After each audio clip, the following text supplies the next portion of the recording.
नमस्कार दोस्तों, मैं राजकुमार मौर्य आर के मौर्य कॉमर्स क्लासेज में आपका बहुत बहुत स्वागत है। आज की इस वीडियो के माध्यम से शुरुआत करने जा रहे हैं इनकम टैक्स। इनकम टैक्स में इंट्रोडक्शन का मतलब बेसिक कॉन्सेप्ट को पहले पढ़ा जाएगा। उसके बाद पूरी की पूरी लाइन से वीडियो आपको उपलब्ध कराएंगे, पूरी की पूरी लाइन से वीडियो। यदि आप पूरी की पूरी लाइन से वीडियो प्राप्त करना चाहते हैं तो हमारे मोबाइल ऐप आर के मौर्य कॉमर्स क्लासेज को प्ले स्टोर में जाकर के डाउनलोड कर सकते हैं। क्या लिखना है आपको? आर के मौर्य कॉमर्स क्लासेज। आर के मौर्य लिख देंगे तो सबसे ऊपर ही हमारा ऐप आ जाएगा। आपको ध्यान देना है, इनकम टैक्स इंट्रोडक्शन से रिलेटेड बहुत सारे टॉपिक हैं। मैंने इसमें केवल 3 टॉपिक लिखा है, इंट्रोडक्शन लिखा है, मीनिंग लिखा है, उसके बाद कौन लोग टैक्स पेई होते हैं, कौन लोग टैक्स देते हैं। इससे संबंधित 3 हेडिंग मैंने रेड कलर से लिख दिया है। आपको ध्यान देना है, इनकम टैक्स जो होता है, इनकम टैक्स से संबंधित सबसे पहले आपको टैक्स पढ़ना पड़ता है। क्या पढ़ना पड़ता है? टैक्स। इंडिया में 2 प्रकार के टैक्स लगते हैं, एक होता है डायरेक्ट टैक्स, एक होता है इनडायरेक्ट टैक्स। डायरेक्ट टैक्स को इनकम टैक्स कहते हैं। लेकिन आपको सबसे पहले ध्यान देना है, ये टैक्स क्या होता है। ये टैक्स क्या होता है आपको पता होना चाहिए।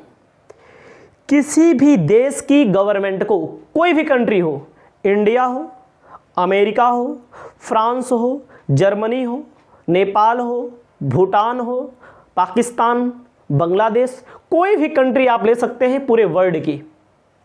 किसी भी देश को चलाने के लिए, ऑपरेट करने के लिए मनी की आवश्यकता होती है। किसकी? मनी की नीड्स होती है, आवश्यकता होती है। किस लिए?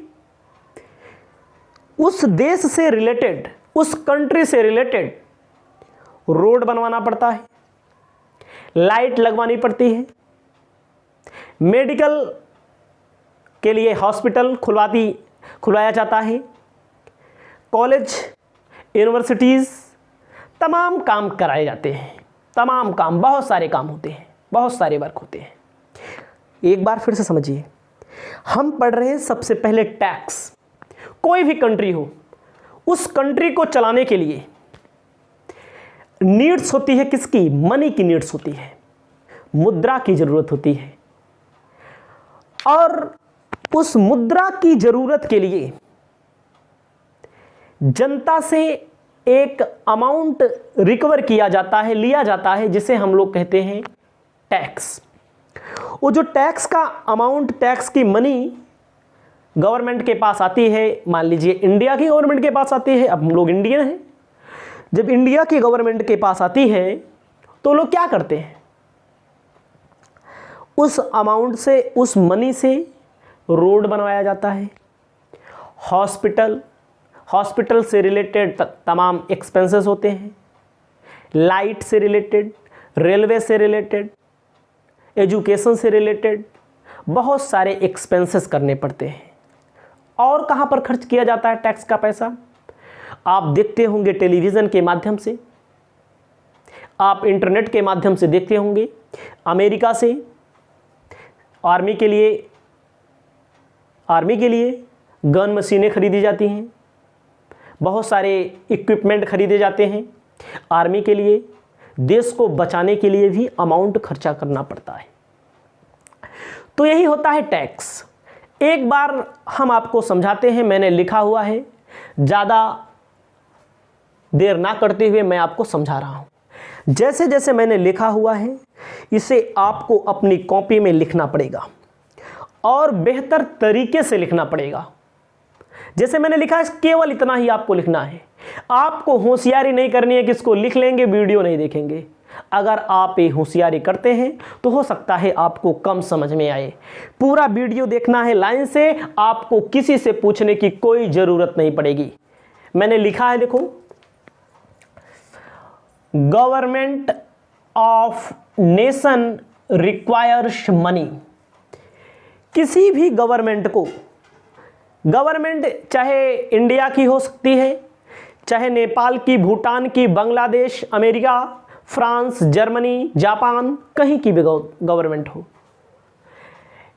नेशन के लिए रिक्वायर होती है, उस देश को चलाने के लिए क्या होती है, मनी की जरूरत पड़ती है। To fulfil its obligation towards the nation such as maintain law, किसी भी देश को चलाने के लिए मनी की जरूरत होती है। फुलफिल मतलब होती है इसकी आवश्यकता की पूर्ति।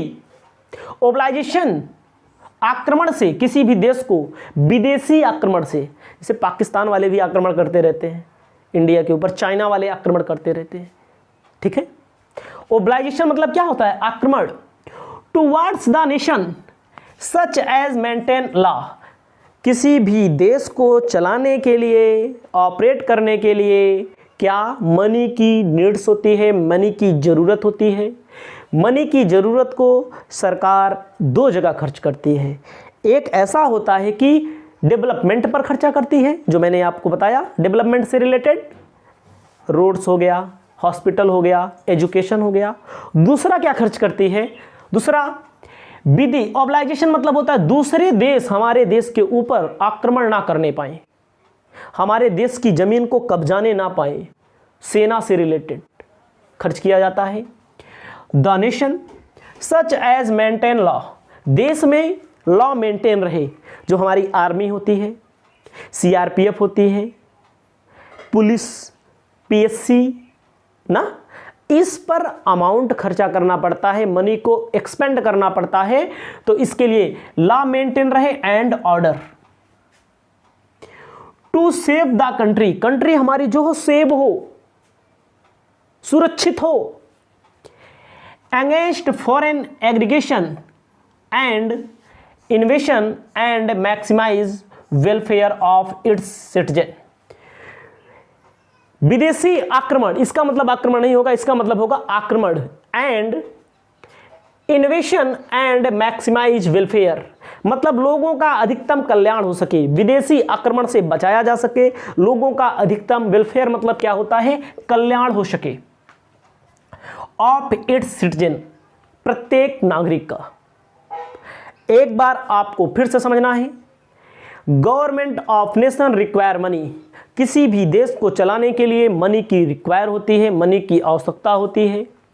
टू फुलफिल इस obligation to words of nation such as maintain, किसी भी देश को विदेशी आक्रमणों से बचाने के लिए, लॉ को बनाए रखने के लिए, ऑर्डर को बनाए रखने के लिए, save the country against foreign aggregation, हमारे कुछ दुश्मन देश हैं उनसे, उनके आक्रमणों से बचाए रखने के लिए। And invasion and maximise welfare of its citizen, welfare, लोगों का मैक्सिमम अधिकतम कल्याण हो, लोगों को सहायता दी जाती है सरकार द्वारा। देखो जैसे पेंशन मिलती है, वृद्धा पेंशन मिलती है, विधवा पेंशन मिलती है ना, किसान सम्मान निधि मिलती है, आप लोगों के लिए स्कॉलरशिप आती है। ये सब क्या होता है, प्रत्येक नागरिक का कल्याण करने का सरकार द्वारा प्रयत्न किया जाता है। आगे क्या है, for this purpose the government generally imposed different type of tax, इसके लिए, इस पैसे की जरूरत के लिए, इन सब के लिए जो गवर्नमेंट होती है सामान्य तौर पर विभिन्न प्रकार के डिफरेंट टाइप के टैक्स लगाती है। ऑन द पब्लिक, किस पर, जनता के ऊपर। भाई हम लोगों से सरकार पैसा वसूलती है, वही तो पैसा ले जाती है, खर्च करती है, छाप के थोड़ी ना खर्च करती है, ठीक है। एंड कॉमोडिटीज, पब्लिक से टैक्स लेती है। These tax can be either in the nature of direct, जो टैक्स होते हैं इनके नेचर क्या होते हैं, डायरेक्ट। जिस डायरेक्ट टैक्स के, इनडायरेक्ट के भी नेचर होते हैं। Tax such income tax, direct tax जो होता है इनकम टैक्स होता है, इनडायरेक्ट टैक्स जो होता है, जो ट्रेड टैक्स होता है, इनडायरेक्ट को अभी जीएसटी के नाम से जानते हैं। तो आपको समझना यही समझना है, किसी भी देश की सरकार को, किसी भी देश के गवर्नमेंट को चलाने के लिए मनी की ज़रूरत पड़ती है। इस मनी की ज़रूरत को कहाँ पर खर्च किया जाता है? विदेशी लोग हमारे ऊपर आक्रमण ना कर पाएँ, फॉरेन हमारे जो कम्पिटिटिव हैं जैसे पाकिस्तान वाले, चाइना वाले, ठीक है। और उसके बाद लॉ को मेंटेन रखा जा सके, कहीं पर दंगा ना हो, कहीं पर कोई गोली ना चले, लॉ को मेंटेन रखा जा सके, जिसके लिए CRPF, CISF ये सब फोर्सें होती हैं, PSC, पुलिस, हर राज्य में, हर स्टेट में अलग अलग स्टेट के नाम से पुलिस होती हैं। कह रहे हैं फॉर दिस पर्पज़, इन सब के लिए, यहाँ पर ये भी आपको समझना है, वेलफेयर हो सके, लोगों का कल्याण हो सके, प्रत्येक नागरिक का। आपको ये भी समझना है कि इसके लिए जो मैंने ब्लैक कलर से लिखा है, ब्लू कलर से मैंने क्या लिख दिया देखो, इसके लिए सरकार लोगों के ऊपर डिफरेंट टाइप से टैक्स लगाती है, पब्लिक के ऊपर टैक्स लगाती है। जो टैक्स लगाती है वो टैक्स होता है डायरेक्ट नेचर का, इनडायरेक्ट नेचर का। डायरेक्ट का मतलब क्या होता है? डायरेक्ट का मतलब होता है जिसके ऊपर लगाया जाएगा। जैसे मैं राजकुमार मौर्य, हमारे ऊपर लगाया जा रहा है तो हम ही से गवर्नमेंट टैक्स ले तो इसे कहते हैं डायरेक्ट टैक्स। इसे क्या कहेंगे? Direct tax. हमने ही, हमारे ऊपर लगे, हमारी इनकम पर लगे और हमसे सरकार टैक्स ले, इसे कहते हैं डायरेक्ट टैक्स। एक होता है goods and service tax, indirect मतलब GST, goods and services tax. जो गुड्स एंड सर्विस टैक्स होता है, मान लीजिए हम सर्विस दे रहे हैं, स्टूडेंट को पढ़ा रहे हैं, सरकार हमारे ऊपर लगाएगी तो हम स्टूडेंट से वसूल लेंगे, तो इसको क्या कर देते हैं, हम ट्रांसफ़र कर सकते हैं। इसके बारे में भी ज़्यादा चर्चा नहीं करेंगे, ठीक है। इनकम टैक्स जो होता है डायरेक्ट टैक्स होता है। मल्टीपल चॉइस क्वेश्चन आपके पेपर में जो आता है वहाँ जरूर पूछा जाता है। इनडायरेक्ट टैक्स क्या होता है? GST होता है, ट्रेड टैक्स, ये सब क्या है? इनडायरेक्ट टैक्स होता है, ठीक है। आपको ध्यान देना है meaning of income tax. Income tax की मीनिंग क्या होती है? इनकम टैक्स के पेपर देने वाले स्टूडेंट याद रखें, पेपर में 100% पूछा जाएगा। नहीं पूछा जाता है तब भी आप इनकम टैक्स सब्जेक्ट पढ़ रहे हैं तो आपको आना जरूरी है। इनकम टैक्स के बारे में लिखा है मैंने, income tax is a direct tax. Income tax is a direct tax. क्यों डायरेक्ट टैक्स? जिसके ऊपर इनकम टैक्स लगाया जाता है उसी से वसूला जाता है, उसी से रिकवर किया जाता है, उसे कहते हैं direct tax.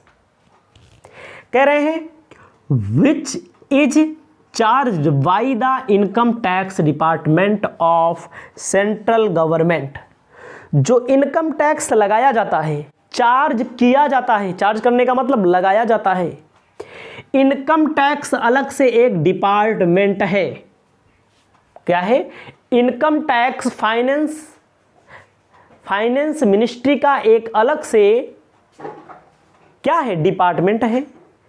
The central government, इसको कौन लगाता है? सेंट्रल मतलब केंद्र सरकार, सेंट्रल गवर्नमेंट केंद्र सरकार जो दिल्ली में बैठी हुई होती है वो लगाती है। आज से नहीं लग रहा है, समझ रहे हैं? 1960 से लग रहा है, 1961 से लग रहा है, याद रखिएगा। इसके बारे में आगे चर्चा करेंगे, कब लगा, कौन इसको जन्म दिया, आगे सब कुछ मिलेगा आपको। एक बार फिर से, income tax is a direct. Direct का मतलब हमारे ऊपर लगा तो हम ही देंगे, आपसे नहीं वसूल सकते। आपके ऊपर लगा तो आप ही देंगे, आप किसी दूसरे से नहीं रिसीव कर सकते, वसूल सकते। इसीलिए इनकम टैक्स क्या है? Direct tax.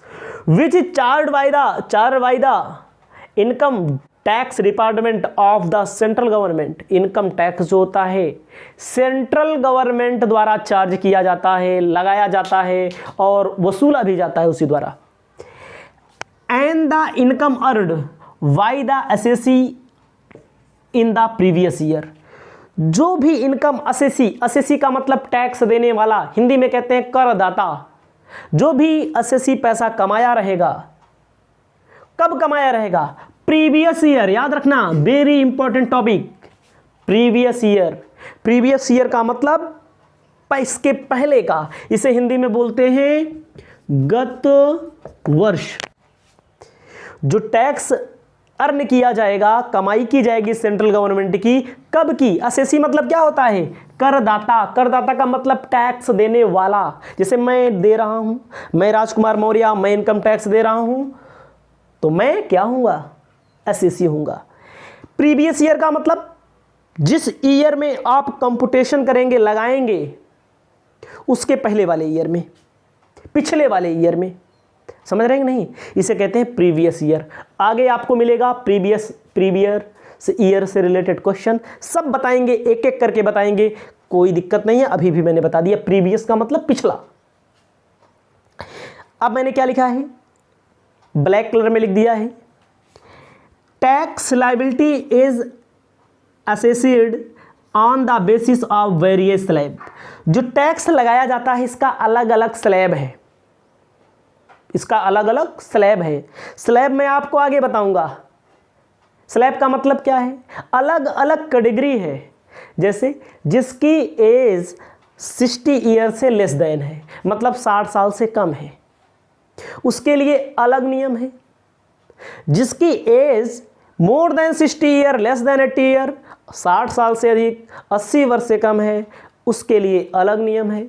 जिसकी एज मोर देन 80 मतलब 80 साल से ज़्यादा, उसके लिए अलग नियम है। स्लैब ये भी है, 5% पहले पे नील होता है, फिर 5%, 20%, 30% बढ़ता चला जाता, 30% तक होता है। ठीक है, तो इस स्लैब के बारे में आपको आगे जानकारी मिलेगी। क्या बोला मैंने? Tax liability is assessed on the basis of various slab. अलग अलग स्लैब, अलग अलग खंड के आधार पर लगाया जाता है। एंड रेट्स, अलग अलग रेट होता है, 5%, 10%, 20%, और समय पर हर समय बदलता रहता है।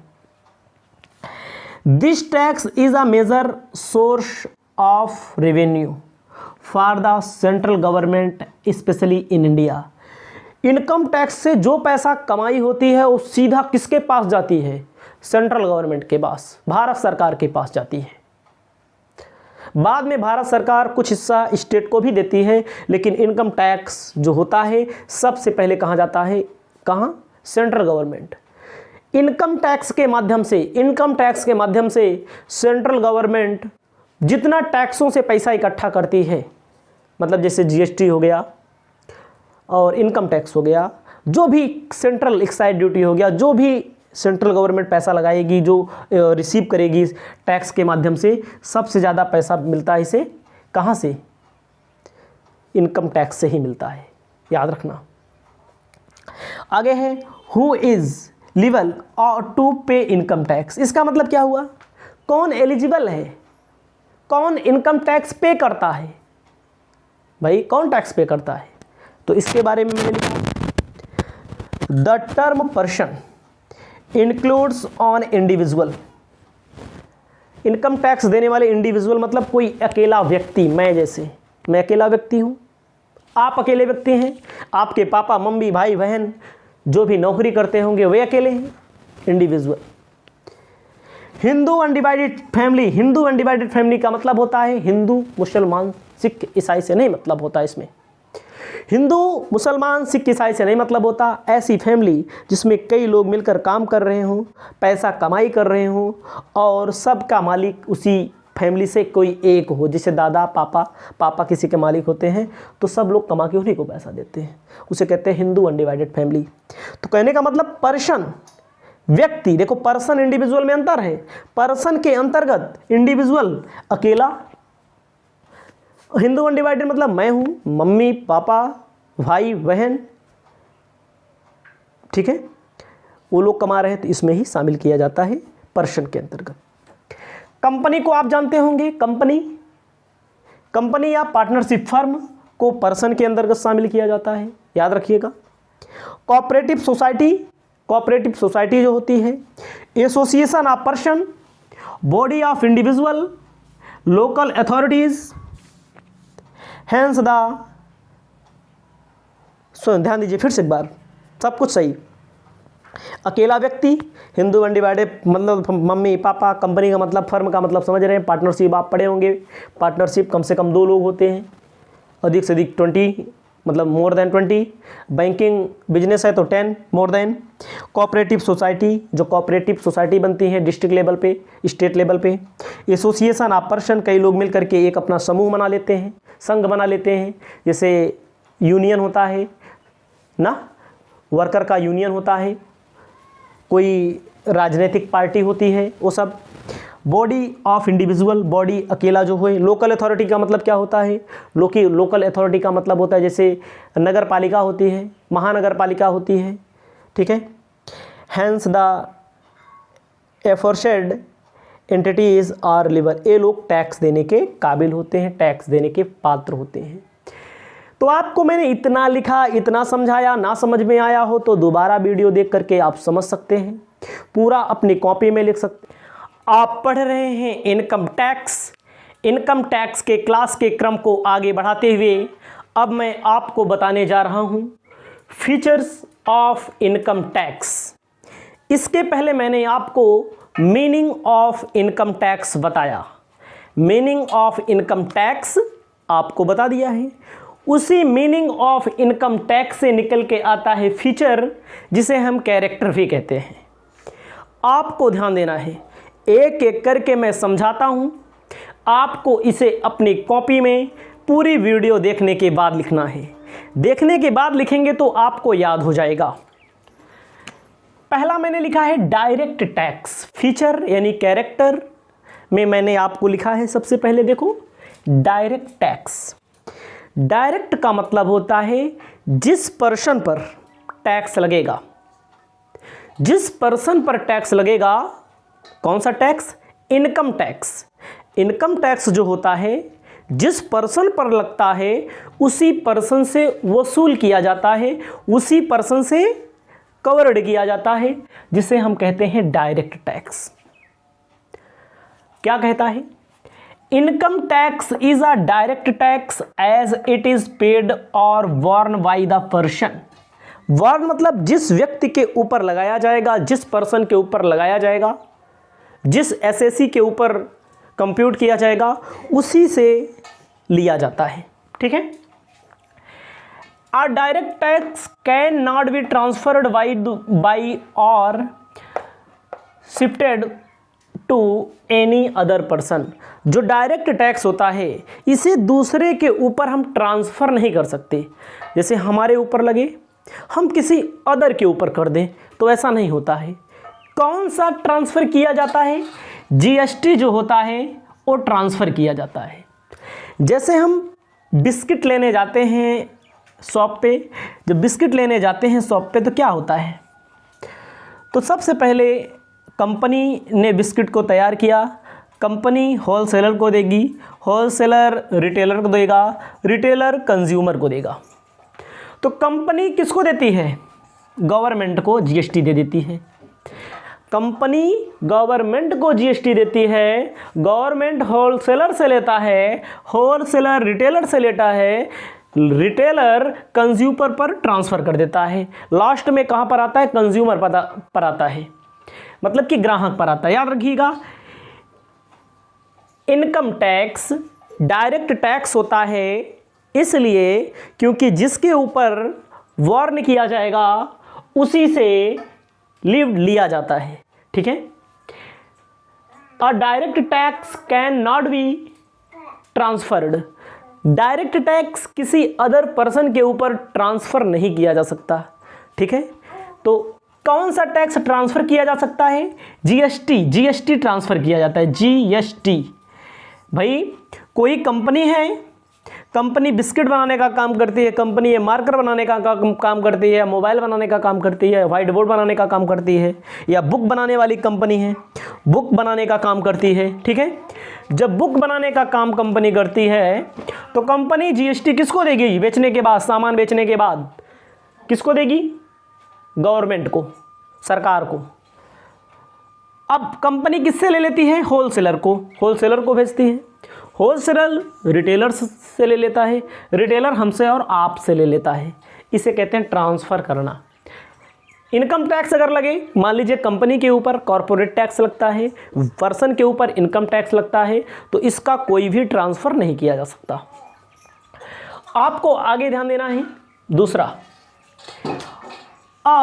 सेंट्रल गवर्नमेंट टैक्स, जो इनकम टैक्स होता है सेंट्रल गवर्नमेंट टैक्स होता है। सेंट्रल मतलब होता है केंद्र सरकार। केंद्र सरकार जो दिल्ली की सरकार होती है उसे कहते हैं income tax is charge by central government, this it is also known central tax. इसीलिए इसे हम लोग सेंट्रल टैक्स कहते हैं। सेंट्रल गवर्नमेंट के पास जाता है, स्टेट के पास नहीं आता है। पहले सेंटर वसूलता है, उसके बाद स्टेट को अपने हिसाब से बांटता है। और जितना भी टैक्स सेंट्रल गवर्नमेंट की अर्निंग होती है, रेवेन्यू आता है टैक्स से, 50% से मोर देन 50% से अधिक केवल इनकम टैक्स से कमाई करता है। ठीक है, अगला कह रहा है payable by each and every SSC. कौन पे करता है? Payable by each and every SSC. SSC का मतलब करदाता, टैक्स को देने वाला। टैक्स को देने वाला प्रत्येक करदाता से वसूला जाता है, प्रत्येक करदाता से वसूला जाता है। याद रखिएगा, एसएससी का मतलब होता है टैक्स देने वाला, प्रत्येक करदाता से वसूला जाता है। जैसे इसी के अंतर्गत आता है, इसी के अंतर्गत आता है पर्सन में individual, Hindu undivided family, firm, company, ये सब चीज़ें इसी के अंदर आती हैं। ठीक है, उसके बाद आपको ध्यान देना है लिमिट्स ऑफ एग्जम्पशन।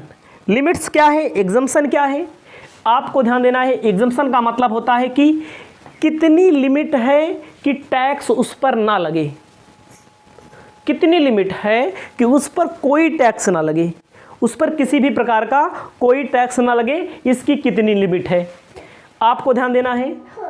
इसको आपको समझना है, इसको मैं आपको बता रहा हूं। क्या लिमिट्स ऑफ एग्जम्पशन। एग्जम्पशन का मतलब होता है कर से मुक्ति।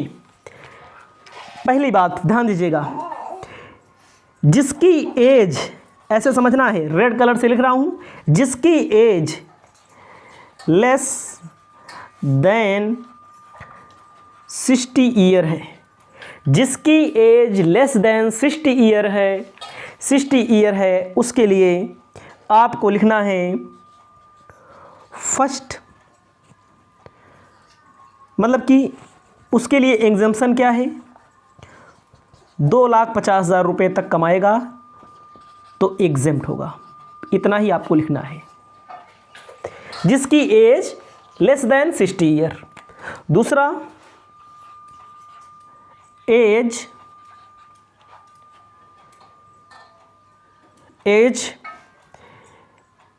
मोर than 60 year, less than 80 year. उसके लिए एग्जम्पशन का जो रेट है 3 लाख, 3 लाख तक कोई टैक्स नहीं लगेगा, यानी कि एग्जेम्प्ट होगा। तीसरा नंबर, जिसकी एज मोर देन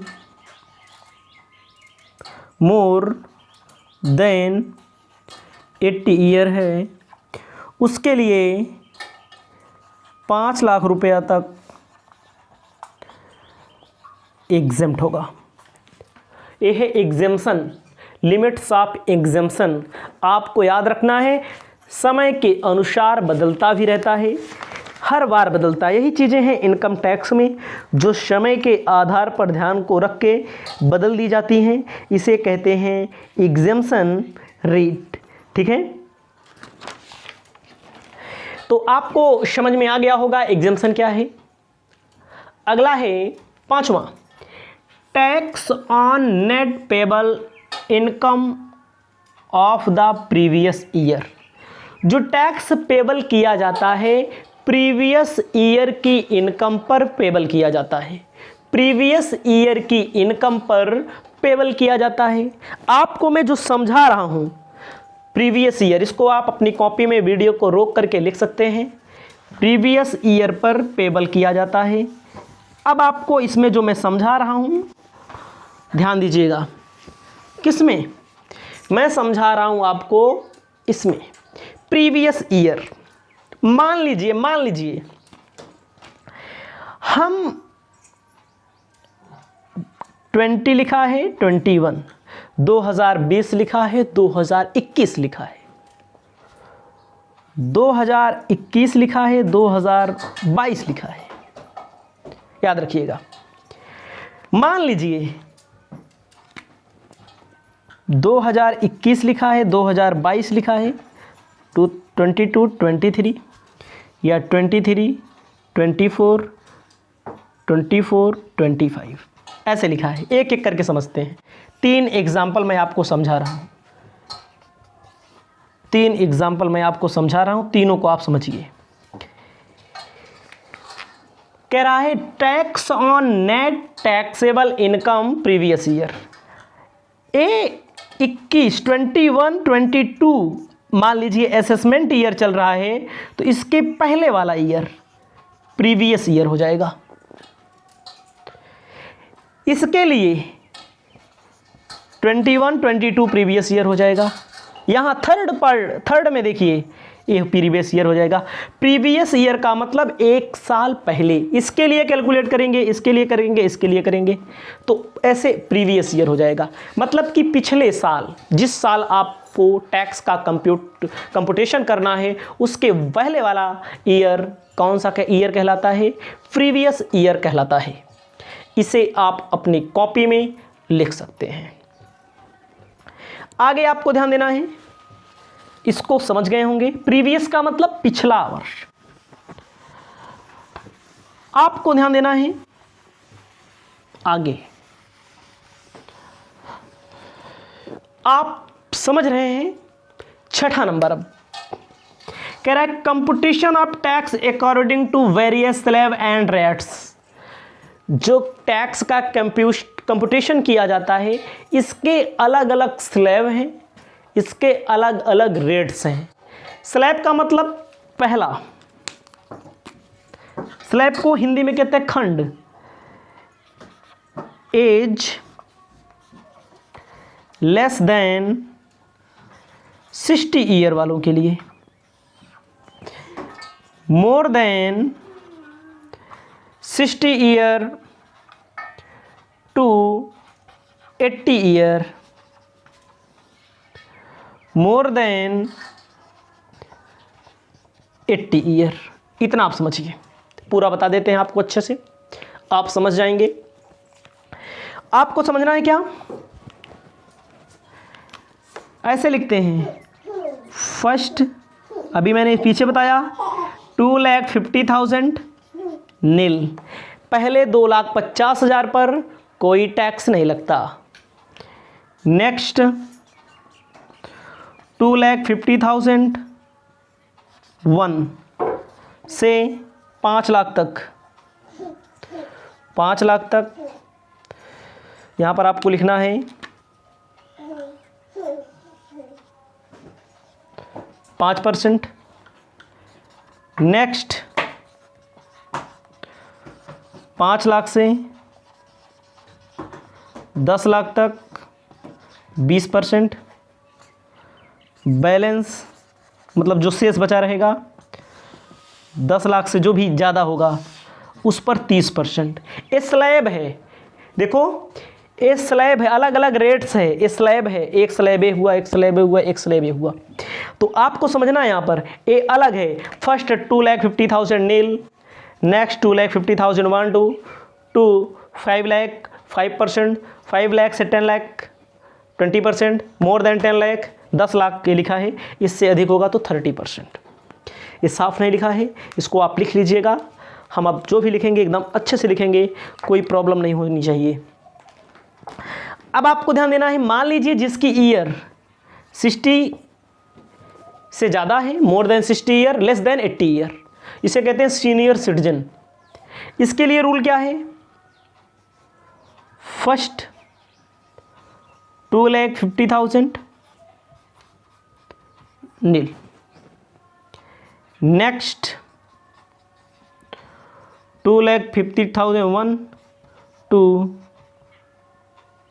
सॉरी गलती हो गई, यहाँ पर ध्यान देना है। फर्स्ट 3 लाख होता है, ठीक है, कोई दिक्कत नहीं। यहाँ पर हो जाएगा 3 लाख से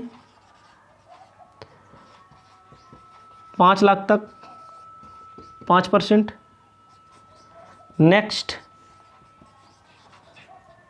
5 लाख, 3 लाख एक कर सकते हैं, कोई दिक्कत नहीं। यहाँ पर 5 lakh 1 to 5 lakh 1 to 10 lakh 20%। Balance 10 lakh 30%। ये होता है। देखो इसमें अंतर है, ये स्लैब एक अलग है, ये स्लैब अलग है। एक स्लैब और बच रहा है, जो एक स्लैब और बच रहा है उसके लिए हम क्या कहेंगे, उसके लिए हम कहेंगे फर्स्ट 5 लाख तक नील होता है। नेक्स्ट 5 लाख से 10 लाख 20% होता है डायरेक्ट, इसमें 5% नहीं होता है, इसमें 5% नहीं होता है। नेक्स्ट वो बैलेंस जो बचा रहेगा, जो भी बचा रहेगा 10 लाख से अधिक जो भी बचा रहेगा उस पर 30% की दर से टैक्स लगता है। ध्यान दीजिएगा, ये अलग अलग स्लैब हैं, आपको याद होना चाहिए, ये सब काम देंगे। अभी शुरू में बताया जा रहा है, इसका काम शुरू में नहीं पड़ेगा, इसको समझना है, बस याद रखे रहना है। इसका काम कईयों चैप्टर पढ़ लेंगे तब पड़ेगा, कई चैप्टर पढ़ने के बाद पड़ेगा, जब निकालना होता है हमें कितना टैक्स देना पड़ता है, ठीक है। इसका काम तब लगता है, बीच में कहीं नहीं लगेगा आपको। एक आध बार कृषि आय वाले में लगेगा, बस एग्रीकल्चर वाले चैप्टर में लगेगा, तब हम फिर से बता देंगे, कोई दिक्कत नहीं होगी इसमें। आपको ध्यान देना है, कोऑपरेटिव सोसाइटी के लिए अलग अलग रेट्स होता है, कंपनी के लिए रेट्स होता है, पार्टनरशिप के लिए होता है। इसको अलग से इसकी वीडियो आपको मिलेगी, उसमें एक दिक्कत नहीं है, सिर्फ आपको समझाया जा रहा है बेसिक के अंतर्गत। कह रहे हैं payable of income tax in the current assessment year. देखो मैंने अभी क्या बताया, प्रीवियस ईयर में कमाई करेंगे, इनकम होगी, असेसमेंट ईयर में पेमेंट करना पड़ेगा, मतलब पिछले साल की कमाई पर आने वाले ईयर में करना पड़ेगा। Grouping of income in various slab, वही है ग्रुप, अलग अलग ग्रुप बना दिया गया है, यही है ग्रुप आपका, ठीक है। इसे आप अपनी कॉपी में लिख लें। इनकम टैक्स के क्लास के क्रम को आगे बढ़ाते हुए इस वीडियो के माध्यम से आपको इम्पोर्टेंट डिफिनेशन में सबसे पहले असेसी के बारे में आपको बताते हैं। आपको मैं जितना बताऊं आप अपनी कॉपी में इसे लिखते चलें, नोट्स बनाते चलें। आपको ध्यान देना है, असेसी किसे कहते हैं, असेसी क्या होता है। असेसी को हिंदी में कहते हैं करदाता, हिंदी में कहते हैं करदाता।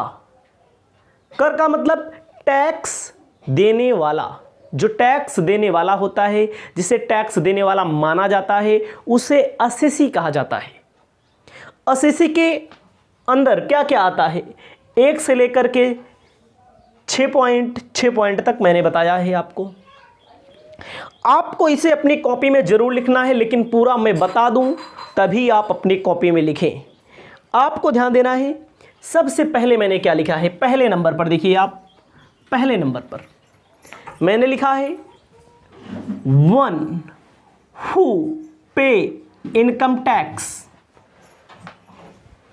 or is liable to pay income tax on the income by him in the previous year।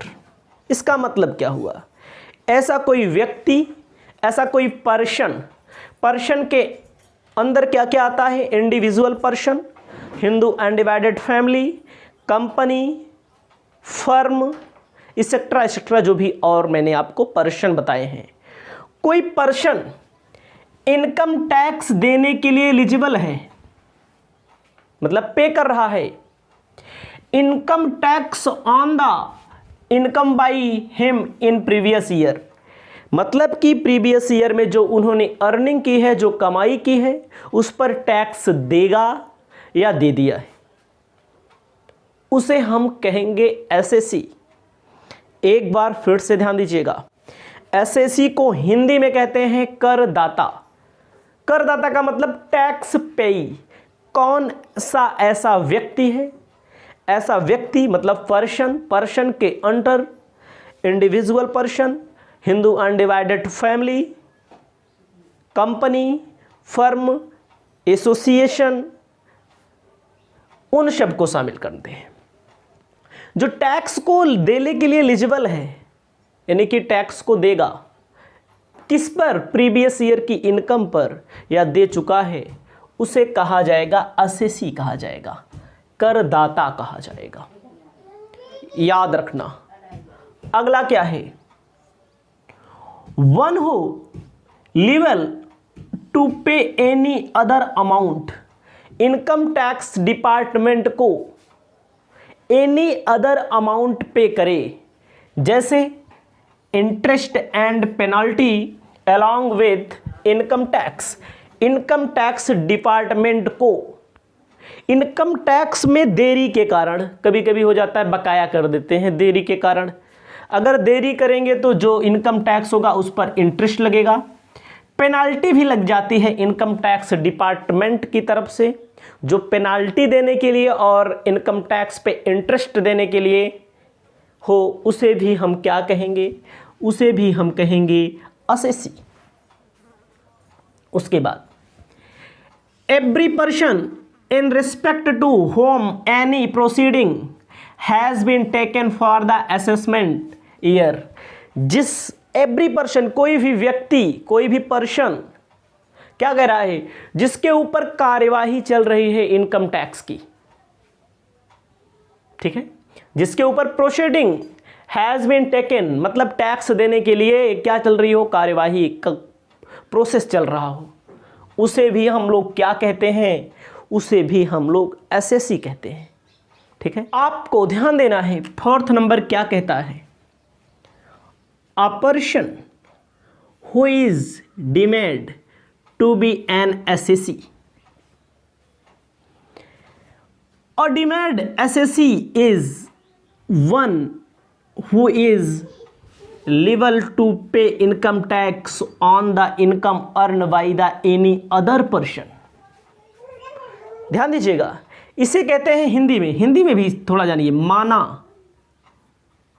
हुआ करदाता। समझिए, कहता है a person who is deemed to be an SSC। A deemed SSC is one who is liable to pay income tax on the income earned by any other person। किसी other person के लिए, जैसे मान लीजिए किसी की death हो जाती है, उसकी एसेट्स को जो लेगा वो टैक्स देगा, इसे कहेंगे डीम्ड एसएससी। कोई इंडिया के बाहर रहता है, फॉरेन में रहता है, उसको उसकी इनकम पर या उसके यहाँ पर जो एसेट्स हैं उस पर टैक्स देना है, जो उसका प्रतिनिधि होगा, जो इसका प्रतिनिधि होगा वो टैक्स देगा। मतलब कि हम किसी अदर पर्सन के स्थान पे टैक्स को पे करें, इसे कहते हैं डीम्ड एसएससी या माना हुआ करदाता। ठीक है, कह रहा है एनी अदर पर्सन पे। ठीक है, कहता है legal heir of a decided foreigner. Foreigner मतलब विदेशी। Representative assessee in the case of minor. कोई माइनर इनकम कमा रहा है, माइनर पर टैक्स देना है, अवयस्क पे टैक्स देना है, ऑफ लुनैटिक। ठीक है, माना हुआ करदाता किसे कहते हैं? डीम्ड एसएससी किसे कहते हैं? आपको एक बार फिर से ध्यान देना है। डीम्ड एसएससी का मतलब एनी अदर पर्सन के स्थान पे कोई टैक्स पे करे। जैसे कोई विदेश में रहता है, उसके स्थान पे मैं टैक्स पे करूं। किसी की एसेट्स, कोई किसी की डेथ हो जाए, वो टैक्स देना था उसे, वो टैक्स अब नहीं देगा, लेकिन उसकी एसेट्स को जो लेगा वो टैक्स देगा। कोई माइनर है, माइनर जो कमाई कर रहा है, माइनर के कमाई करने पर भी टैक्स लगेगा। कौन देगा? माइनर का मालिक देगा। ठीक है।